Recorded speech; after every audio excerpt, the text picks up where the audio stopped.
Welcome back to Investing Talk podcast. Today, we're embarking on a crucial exploration into a company that has truly been, well, a story of extreme highs and lows in a very important sector, Wolfspeed. We're going to unpack their remarkable journey, a company at the very forefront of silicon carbide and gallium nitride technology. These are materials vital for everything from the electric vehicles you see on the road to the renewable energy systems powering our homes. You might be hearing about Wolfspeed a lot lately, especially with some pretty dramatic recent news that completely changed their trajectory. That's right. Think of Wolfspeed's story not just as a company's journey, but as, well, a high-stakes drama unfolding in the semiconductor world. For years, they were positioned as a key enabler of the EV revolution, building this cutting-edge mega fab in New York. Big plans. But behind the scenes, that ambitious dream was turning into, frankly, a financial nightmare of losses and debt. Then, on June 30th, just when it seemed they might be on the brink, they pulled off what you could only really describe as a corporate Houdini act. Our mission today is to understand the full picture. What Wolfspeed does, the severe challenges it faced, how it addressed them, and what that pivotal moment means for its future, and importantly for you. Okay, yeah. And if you find this exploration helpful and gain some valuable insights today, please remember to subscribe, like, and comment. And if you'd like to support our work, maybe consider buying us a coffee. It truly helps us continue bringing you these in-depth analyses. Okay, let's get into it. First, before we dive into the financial drama, what exactly is Wolfspeed? Why is their core technology so incredibly important right now? Right. Wolfspeed is a leading manufacturer of high-performance semiconductor devices. They specialize in what we call wide bandgap technologies. Their main materials are silicon carbide, COT for short, and gallium nitride, or GaN.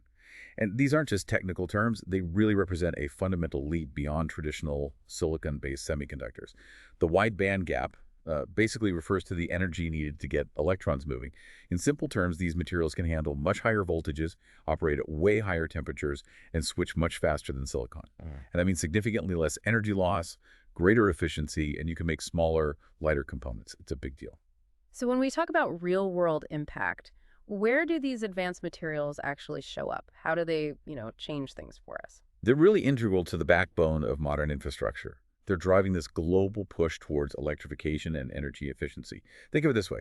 Every time an EV charges, every time power flows from solar panel to the grid, 5G signals, even power supplies from massive data centers, Wolfspeed's tech aims to make those processes far more efficient. Okay. For EVs, for instance, sensing power modules can help extend range, reduce the size and weight of things like inverters and chargers. For solar, they enable more compact, efficient inverters. Wolfspeed established an early leadership position here, especially with their intellectual property around the silicon carbide wafers themselves, the raw material almost. This puts them right at the intersection of some huge global trends: EV adoption, renewables expansion, that broader push for energy efficiency everywhere. We've talked about the tech, but let's dig into maybe a less obvious implication. What does Wolfspeed's journey tell us about the hidden risks in leading a truly disruptive technology? Even when demand is seemingly, through the roof, why should you care about this company's roller coaster? That's a great point. The core insight here is that being first isn't always profitable, certainly not right away. Wolfspeed really highlights how capital intensity, the sheer challenge of manufacturing scale, can completely derail a first-mover advantage. Even with superior IP, even with incredible market demand. Right. It's kind of a classic innovator's dilemma, isn't it? The challenge isn't just creating the future, but funding it. Building these vast, expensive factories, perfecting complex manufacturing processes, all while competitors are racing to catch up. Wolfspeed's story gives you a lens into those intense pressures, the enormous capital needs for companies building the foundations for our electrified future. Okay, so despite being in this high-demand, forward-looking sector, like you said, Wolfspeed's recent financial performance told a very different, much bleaker story. Can you give us a snapshot of what was happening before this recent turnaround? Absolutely. Let's look at their Q3 2025 numbers just to understand the kind of distress they were in. Yeah. Revenue came in at $185 million. That was actually slightly below forecast. And while their trailing 12 months revenue was over $807 million, growth had been pretty modest, only around 2.2% sequentially in Q3. The company just hadn't shown consistent top-line acceleration. Performance kept missing expectations, which, pointed to significant operational challenges under the hood. And when we talk about profitability, What was the picture there? Because that seemed to be a major red flag for investors. Profitability was, yeah, a major concern. Almost alarming, really. Their adjusted earnings per share for Q3 2025 was a deeply negative number, minus $0.72. Now, technically that beat consensus estimates, but it's crucial to remember, beating a negative estimate still means you're losing a lot of money. So losing money, right? Exactly. The trailing 12 months net loss was approaching a staggering $1 billion, which meant financial metrics like a price-to-earnings ratio. They weren't even meaningful because earnings were negative. Unlike peers like Texas Instruments or Analog Devices, which usually trade with healthy positive PEs, Wolfspeed was just bleeding cash. The return on equity was also substantially negative, a stark contrast to profitable peers, showing fundamental operational inefficiency. So recapping, deeply negative profitability, massive losses, cash burn. What about their debt situation? That must have just compounded the financial pressure. It did, significantly. Their debt-to-equity ratio was extremely high. We're talking, depending on how you calculate it, somewhere between 7x and over 20x, Wow. which indicates a staggering amount of leverage compared to industry norms. Often you see ratios below 1x for established semiconductor firms. So basically, for every dollar of equity, they had maybe $7 to $20 of debt. Given those big losses and negative margins, it's safe to say their free cash flow was deeply negative for several years running, meaning they were burning through cash faster than they could generate it. They needed more debt or equity just to keep the lights on and build out those fabs. So the numbers painted a very bleak picture. When you layer that against the backdrop of their industry and competitors, how truly dire was their situation? What specifically caused these operational challenges for Wolfspeed? That's a crucial distinction. Because while the financials were screaming distress, the underlying demand for their product, for silicon carbide, was still incredibly strong. The problem wasn't the market. It was a lack of efficient execution. Wolfspeed was struggling immensely to scale its new manufacturing capacity profitably, while their competitive edge initially was in early leadership and that strong IP portfolio. Execution missteps had severely eroded this advantage as rivals started scaling production more efficiently. The main culprit really was the ramp-up of their massive Mohawk Valley fab. Building a silicon carbide fab is way more complex and capital-intensive than traditional silicon fabs. Seeking crystals are extremely hard to grow large and defect-free. You need incredibly high temperatures, specialized equipment with very long lead times, a highly skilled workforce, hard to find, hard to keep. This led to persistent yield issues, meaning a big chunk of the wafers they made were unusable, and underutilization of their brand-new, multi-billion-dollar facility. These challenges hit the bottom line hard: exorbitant fixed costs, significant margin pressure, just crushing profitability. Meanwhile, companies like ON Semiconductor, Infineon, maybe they didn't have Wolfspeed's initial IP depth everywhere, but they were proving better at scaling up production with better yields and cost controls. Wolfspeed found itself in a major restructuring even before the big debt news, a workforce reduction of about 25%, closing older facilities. This wasn't just tweaking things. It signaled really deep-rooted systemic problems. But then, very recently, June 30th, 2025, everything changed dramatically for Wolfspeed. What happened? What completely shifted this narrative? This is where the story gets incredibly interesting, and it's why the market reacted so strongly. On June 30th, Wolfspeed announced it was initiating a pre-packaged restructuring process. They used something called a Restructuring Support Agreement, or RSA. Think of a pre-packaged restructuring as a very fast, sort of pre-negotiated bankruptcy. Instead of a long, drawn-out Chapter 11 where everything's uncertain, Wolfspeed had already secured strong support from its key lenders before going to court. Oh, okay. They got agreements from holders of over 97% of its senior secured notes and more than 2/3 of its convertible debt holders. They basically agreed on the terms of the debt reduction outside of court, then just needed quick court approval. Very strategic. That's incredible support, 97%. What was the direct, tangible impact of this agreement on Wolfspeed's balance sheet? What did it actually do? The most impactful outcome is that this aims to slash Wolfspeed's total debt by about 70%. 70%. Yeah, which translates to an astonishing $4.6 billion in debt relief. It also dramatically cuts their annual cash interest payments by about 60%. Imagine trying to run a marathon with a huge, heavy backpack. This deal basically removes 70% of that weight overnight. Right. It's explicitly designed to position the company for long-term growth and, crucially, profitability, because they have so much less financial overhead now. They also reported having about $1.3 billion in cash as of Q3 FY25, so enough near-term liquidity to keep operations running normally through this transition.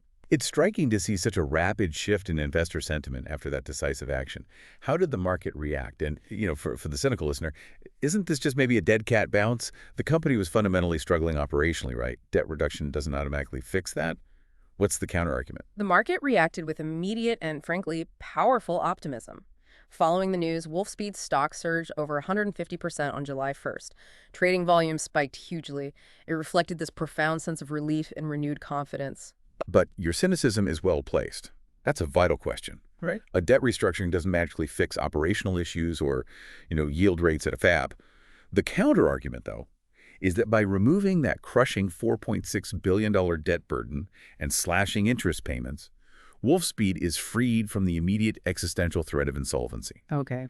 They no longer have to divert precious cash flow just to service massive debt. This allows them to redirect substantial resources, both capital and management, focused directly into what really matters. Perfecting manufacturing, improving those yields, accelerating R&D, scaling up profitably. It sort of transforms them from a company fighting for survival into one that can finally compete on a more level financial playing field. Analyst sentiment, while still acknowledging execution risk, it has become cautiously optimistic. They see this debt cut as a major de-risking event. On social platforms, discussions trended positive. Comments like, "Wolf up huge, debt cut means they can finally focus on growth again," but often paired with, "The real test is execution post-restructuring." The surge was definitely driven by relief, but it's relief that clears the path, potentially, for operational recovery. So, with this dramatically lowered debt load, what does this actually mean for Wolfspeed's future? What are the key opportunities now that they have this financial breathing room? Well, the opportunities are significant. With much less debt, they can redirect substantial resources towards R&D. Yeah. That means investing more aggressively in next-gen SEAN and GaN products, which is absolutely crucial to stay ahead. Rivals like Onsemi and Infineon, they're investing heavily too. Sure. This balance sheet repair dramatically improves their ability to compete on innovation pace, maybe even pricing eventually. It could also open doors to strategic partnerships. Maybe some were hesitant before because of the financial distress. I see. They can now potentially secure more long-term supply agreements, focus on deeper integration with key customers in EV, industrial, energy sectors. They have more stability to offer. And what are the key catalysts we, as listeners, should be looking out for to gauge their progress? How do we track if this turnaround is actually working? You'll want to keep a close eye on several things.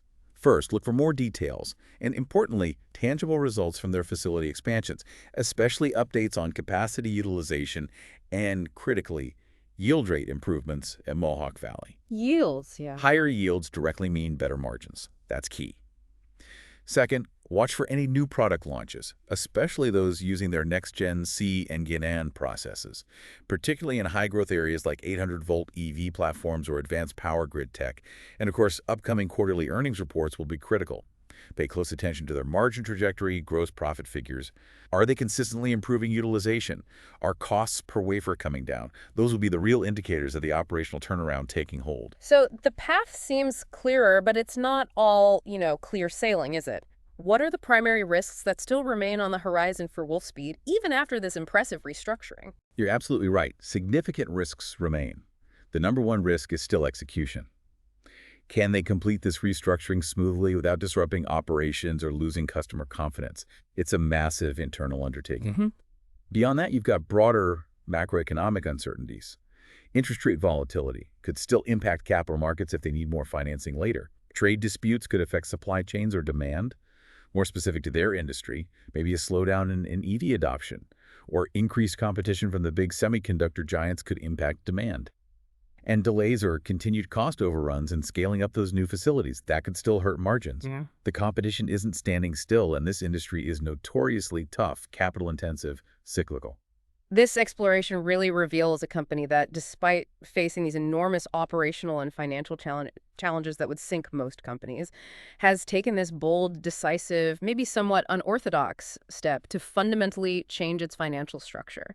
It's a compelling case study in resilience, I think, and the power of strategic action when you're really facing an existential threat. Indeed.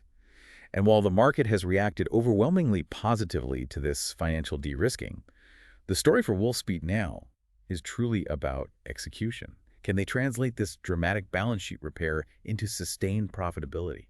Can they really capitalize on the massive underlying demand for their critical technologies? Technologies so essential for the future of electrification. That's the real challenge ahead for them. So what does this all mean for you, our listener? Well, this raises an important question, I think, that goes far beyond just Wolfspeed.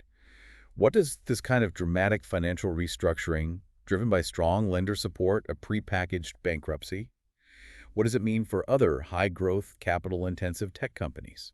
Companies that might be struggling with profitability despite huge market opportunity. Is this perhaps a viable new playbook for navigating those treacherous waters between cool tech and the gritty reality of manufacturing scale? Interesting question. And maybe, how quickly can a company pivot from deeply negative financials to sustainable, profitable growth in a critical industry like semiconductors once those financial shackles are loosened? It's definitely a fascinating path to watch unfold, offering lessons, I think, for any investor tracking the disruptive technologies shaping our time.